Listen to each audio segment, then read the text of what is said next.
And for love, we have the Seven of Pentacles reversed, the Devil reversed. We have Knight of Cups upright. We have the Eight of Pentacles in reverse, the Eight of Swords reversed, and then Ten of Cups upright, and then we have the Four of Cups reversed. All right, so we do have somebody coming in March, and this is going to be a water sign, so it's going to be Cancer, Scorpio, Pisces energy. Okay, we can't see them all, but that's okay. I will show this one to you. There we go.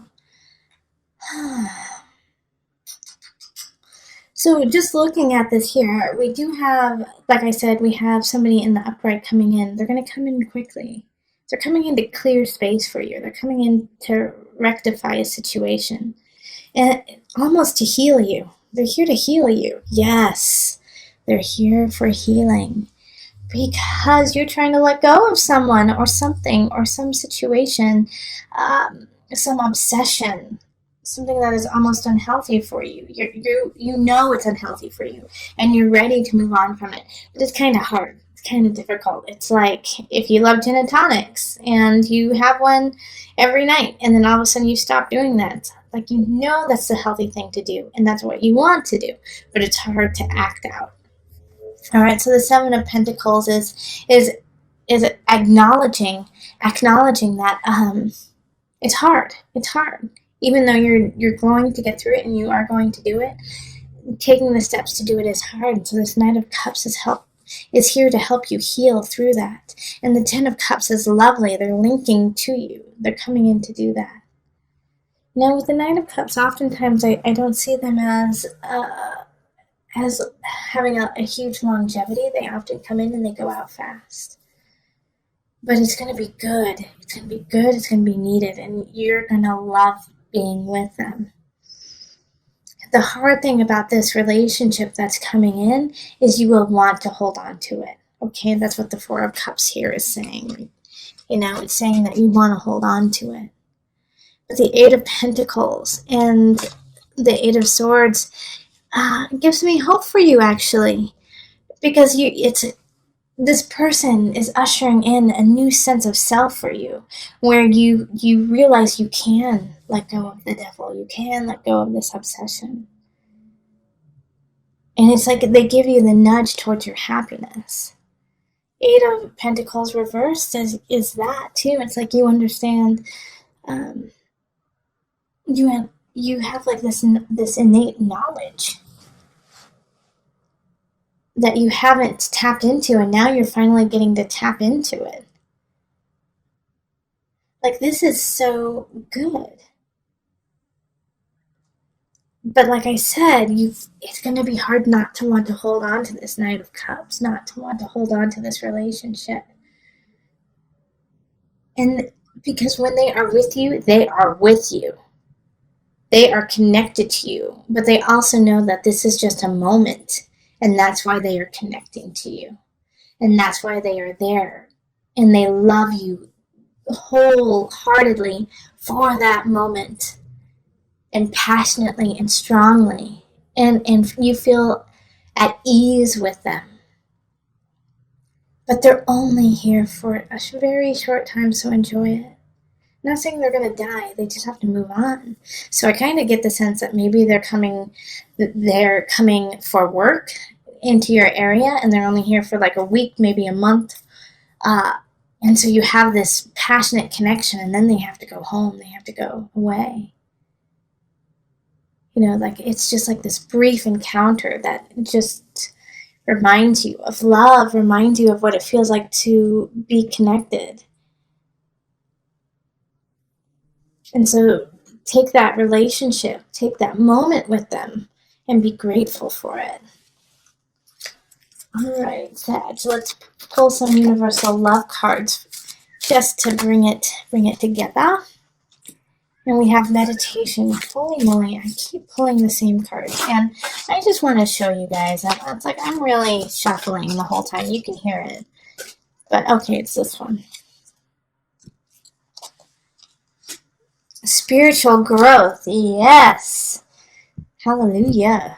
All right, so this person is ushering in spiritual growth, meditation of self, meditation, connection with somebody else is bringing you to a new level. So when they leave, you should feel, powerful. You should feel connected to yourself. This is wonderful. Like you know what? Honestly, Sagittarius, like this relationship, even though it's really quick, it just feels like almost like a storybook. It seems like a fairy tale, where you connect with someone, you love them, you're connected. It feels uh, euphoric, and then you have to walk away. It's like you guys pass. It's like you meet on a bridge, and then you have to walk the opposite ways off the bridge. But as you do that, though you are melancholy, you also know that it's the right thing to do, and you feel happy for even having the relationship. And it will give you something to contemplate and love for a very long time. It opened up a part of your heart that needed to be opened for other relationships. Oh, this is good. All right, Sagittarius, it's going to be a saucy month. Let me tell you that. But it's going to be a healing month, too. All right, so let's move on to the couples. Hello, Sagittarius couples. Let's see what's in store for you. My Sagittarius singles are going to have a saucy month. Let's see what's going to happen for you guys, too. All right, I'm going to do a couple just good shuffles this way.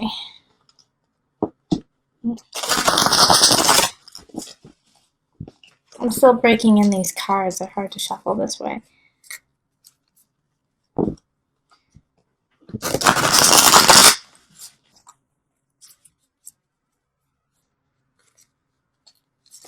Oh.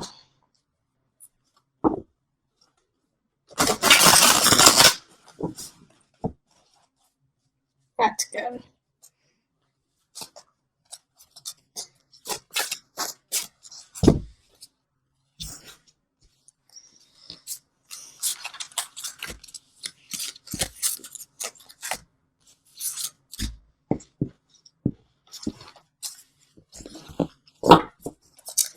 All right, couples.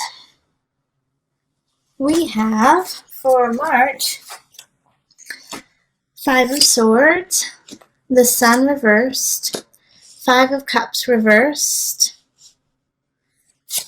We have 7 of Swords, 10 of Pentacles, both in reverse, and then the 3 of Swords. Okay. So, unfortunately, this reading speaks of betrayal, speaks of someone stepping out on the other, either emotionally, physically, spiritually.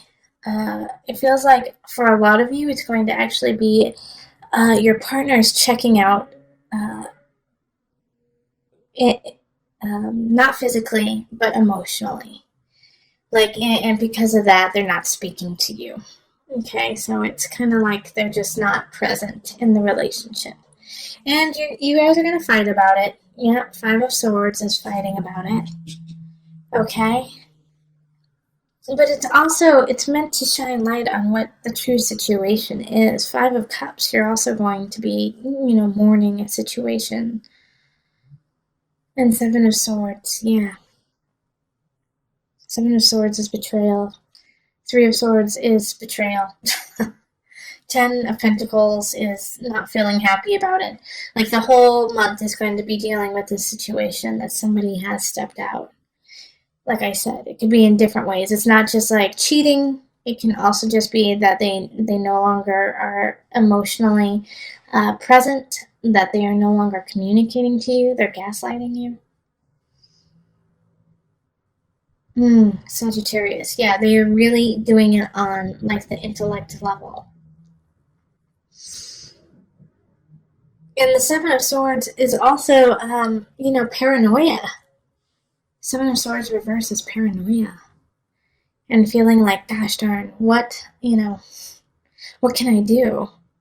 It's like creating this idea that is vastly bigger than it really is. What can you do? Ten of Pentacles reverse is really, it's just not a satisfying place. And same with the Sun reverse. Gosh, every single card out here is tough. I'm sorry. I'm so sorry, Sagittarius. Like, the best advice I can give right now, and it's just like, it's like actually kind of, I hate to say it, it's like heartbreaking to look at this for you, is to take a step back, because emotions are going to be running so high, so very high, and there's going to be yelling, and there's going to be tears and crying. Is to step back, because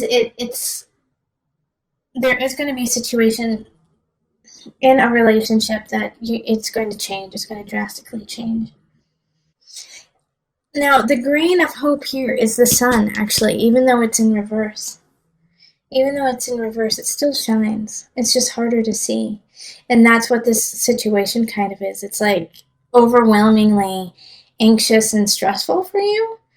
But to remember that, thank God that you actually are dealing with it now instead of in, a year's time, 2 years' time. Knowing the truth now is much easier to deal with than having so many more days under the bridge. All right, I'm going to pull the Universal Love.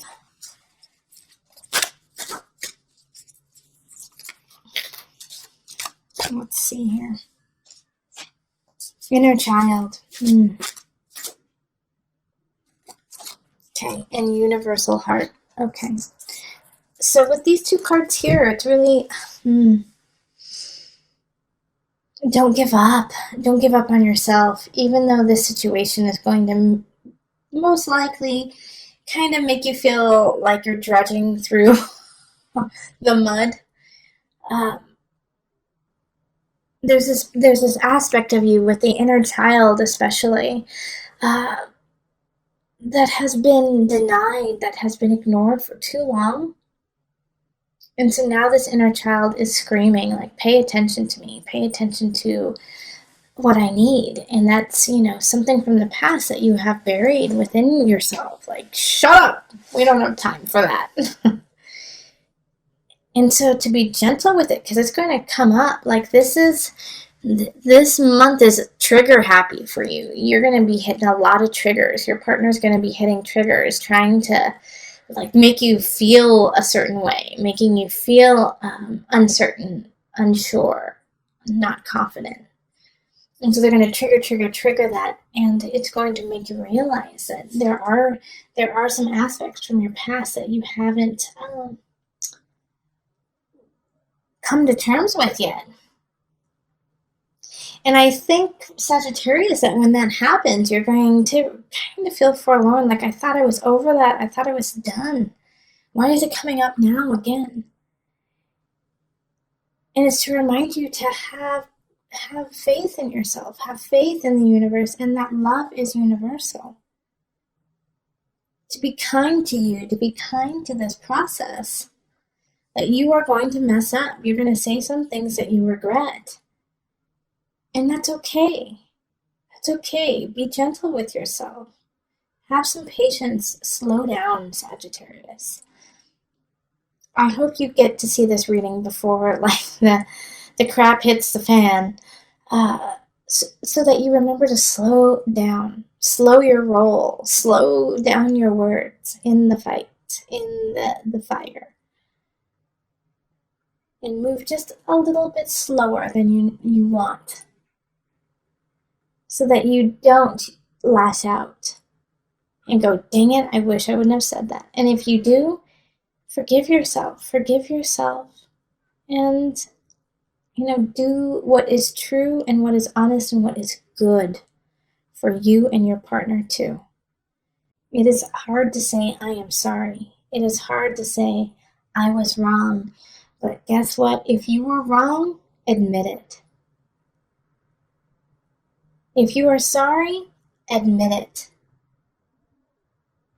This is not the time for pride. This is the time for unconditional love and patience with you and with yours around you. Be gentle, Sagittarius. come at this. I'm not saying roll over, and I'm not saying don't, not to face the situation.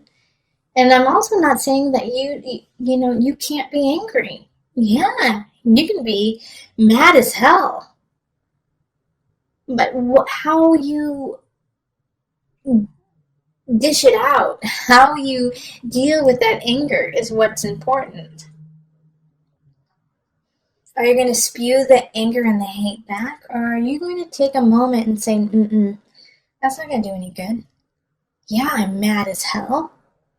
But me calling them every name in the book is not going to solve the situation. And everyone says, well, it might make me feel better. Probably not. No, it's not. Because you're spewing a low level. The tone, the vibration that you're giving out will make you feel empty if you go to that level. So with Universal Heart, it's really asking you to stay above. Stay above, slow down, and love. Do it from love. Feed your soul.